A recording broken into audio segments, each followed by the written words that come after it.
जो है start electricity का टॉपिक ओम्स लॉ बताने जा रहे हैं। ओम्स लॉ देखो, सबसे पहले ओम्स लॉ क्या होता है।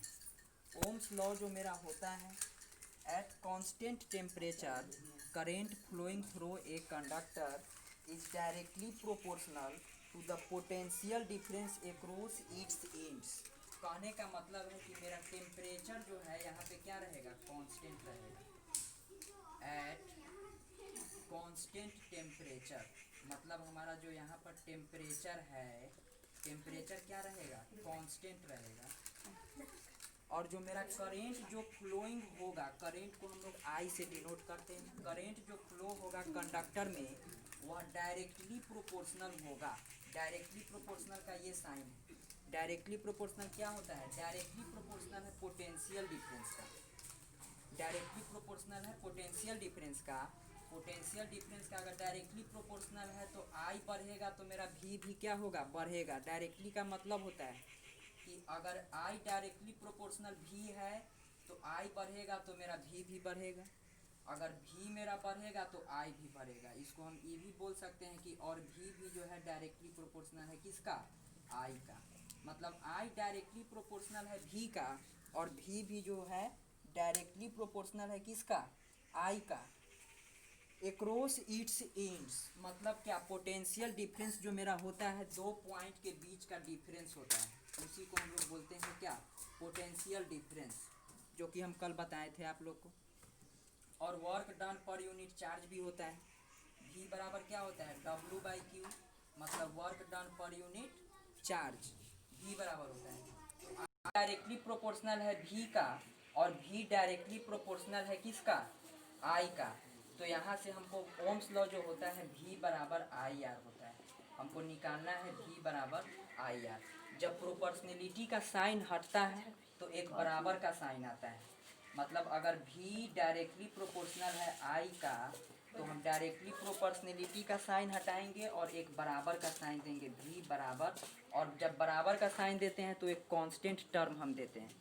डायरेक्टली हटाओ, एक बराबर का साइन दो और कोई एक कांस्टेंट टर्म दो। तो कांस्टेंट टर्म हम यहाँ पे क्या दे रहे हैं, R देते हैं, और I जो कि मेरा कांस्टेंट क्या है, temperature.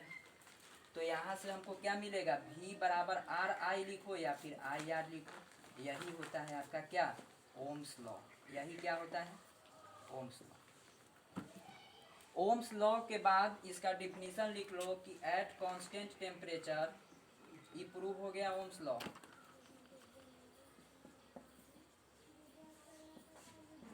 Eight constant temperature current flowing through a conductor is directly proportional. मतलब डायरेक्टली प्रोपोर्शनल है, ये हमारा साइन है किसका, डायरेक्टली प्रोपोर्शनल। डायरेक्टली प्रोपोर्शनल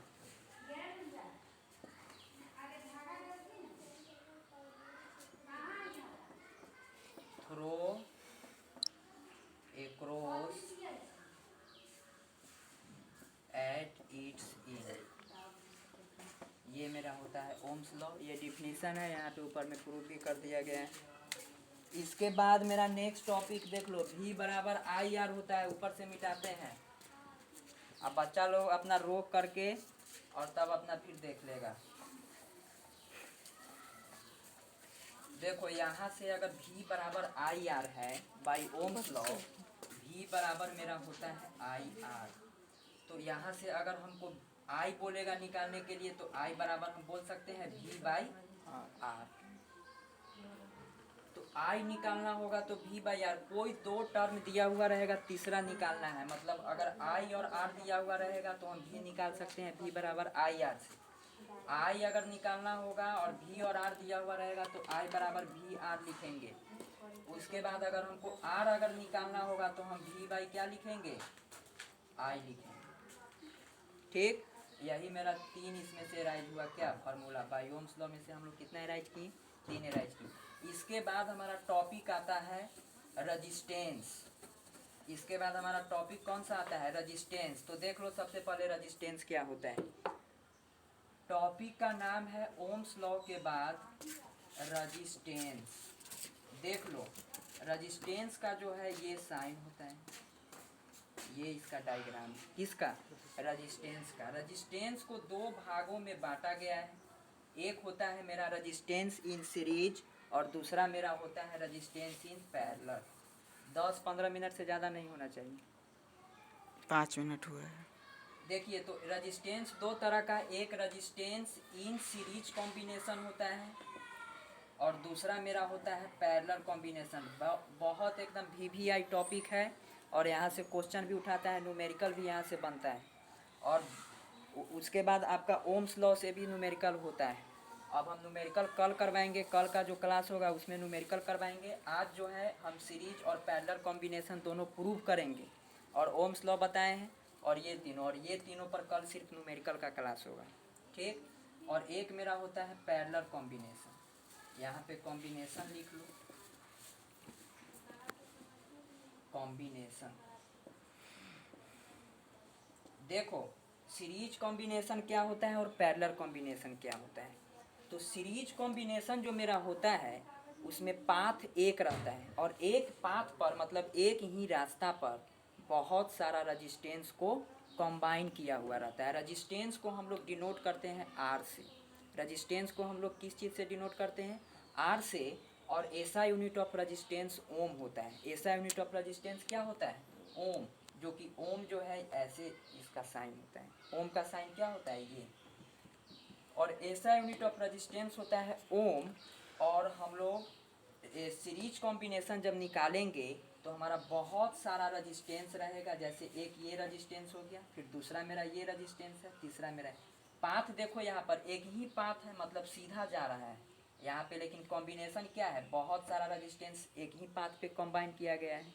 इस रेजिस्टेंस का नाम दे दो R1, इसका नाम दे दो R2 और इसका नाम क्या हो जाएगा? R3। अगर हम मान लेते हैं कि प्रत्येक रेजिस्टेंस, देखो जिसका जो ऐसा यूनिट होता है क्वेश्चन में उसी का दिया हुआ रहेगा वैल्यू। जैसे ऐसा यूनिट ऑफ रेजिस्टेंस मान लिए ओम होता है तो आपका दिया हुआ रहेगा R बराबर 5 ओम, ठीक। ऐसा यूनिट ऑफ, जैसे यहाँ पे R1 है, R2 है, R3 है, तो R1 का वैल्यू अगर 2 ओम है, R2 का वैल्यू अगर 3 ओम है, R3 का वैल्यू है अगर 4 ओम। ये सब जो ओम है R1, R2, R3 ये सब कंबाइन किया गया है किस चीज़ में? सीरीज कॉम्बिनेशन में। मतलब पाथ एक है और बहुत सारा रेजिस्टेंस एक ही पाथ पे क्या किया गया है? कंबाइन किया गया है। हमारा रेजिस्टेंस इन सीरीज का इक्वेशन होता है R हमको निकालना है, मतलब अदर रेजिस्टेंस हमको फाइंड आउट करना है। और R बराबर होता है R1 plus R2 plus R3, ठीक। R बराबर R2 प्लस R बराबर R1 plus R2 plus R3 होता है। इसमें R1, R2 और R3 का वैल्यू दिया हुआ रहेगा और तीसरा R आपको क्या करना होगा? निकालना होगा अदर R, मतलब अदर रेजिस्टेंस। तो अगर मान लिए कि R1 का वैल्यू अगर मान लिए कि उसमें 2 ओम था, R2 का वैल्यू अगर मान लिए 3 ओम है, R3 का वैल्यू अगर 4 ओम है और हमको अदर R निकालने के लिए कहेगा तो क्या करेंगे? सबका वैल्यू डायरेक्ट डाल के जोड़ दो।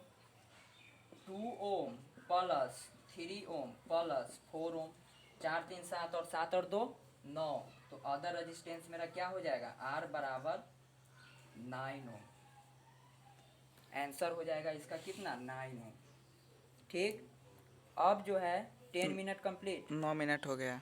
अच्छा, अब जो है हम सिर्फ सीरीज को हम प्रूव कर देते हैं। आज सीरीज ही रहने देते हैं, पैरेलल कल होगा। रेजिस्टेंस इन सीरीज प्रूव कर देते हैं कि R बराबर R1 plus R2 plus R3 ही क्यों होता है। अगर मान ली कि Rn टर्म तक रहेगा तो डॉट डॉट करके क्या हो जाएगा? R बराबर R1 plus R2 plus R3 dot dot dot कहाँ तक? Rn तक, मतलब इन्फिनाइट तक, जिसका कोई अंत ना। अब हमको यही निकालना है तो बाई ओम्स लॉ इसको हम निकालेंगे। हमको लाना है R बराबर R1 plus R2 plus R3, ठीक। देखो, सबसे पहले हम यहाँ पे लेट करेंगे तो सबसे पहले हम डायग्राम बनाते हैं कि हमारा एक जो है ये रजिस्टेंस है R1, फिर दूसरा रजिस्टेंस है R2, तीसरा रजिस्टेंस है मेरा R3। सबको कंबाइन किया गया, एक सोर्स से इसको जोड़ दो, मतलब चार्ज दे दो इसको, ठीक। यहाँ पे बड़ा है तो प्लस और छोटा वाला पर क्या देते हैं, माइनस देते हैं। और सब जो है इसका नाम R1 है, इसका नाम R2 है, इसका नाम है R3, ये सब जो है बराबर है किसका, R का बराबर है। सब जो है R1 plus R2 plus R3 ये सब किसके बराबर है, R के बराबर है। यही इक्वेशन हमको क्या करना है, लाना है। तो बाई ओम्स लॉ इसको हम लाएंगे। सबसे पहले ये फिगर सब ड्रॉ कर लो अपने अपने कॉपी में, और फिगर ड्रॉ करने के बाद अब इसको हम ऊपर से मिटाते हैं अपना रोक के, और तब जो है रोकने के बाद तुम क्या करेगा, अपना इसको उतार लेना, और फिर हम आगे बढ़ते हैं। हमको लाना है जो उस पर चलते हैं। तो हम सबसे पहले लेट करते हैं, लेट v बराबर v1 plus v2 plus v3, ठीक। v बराबर v1 plus v2 plus v3 हम लोग मान लिए हैं। और उसके बाद बाई ओम्स लॉ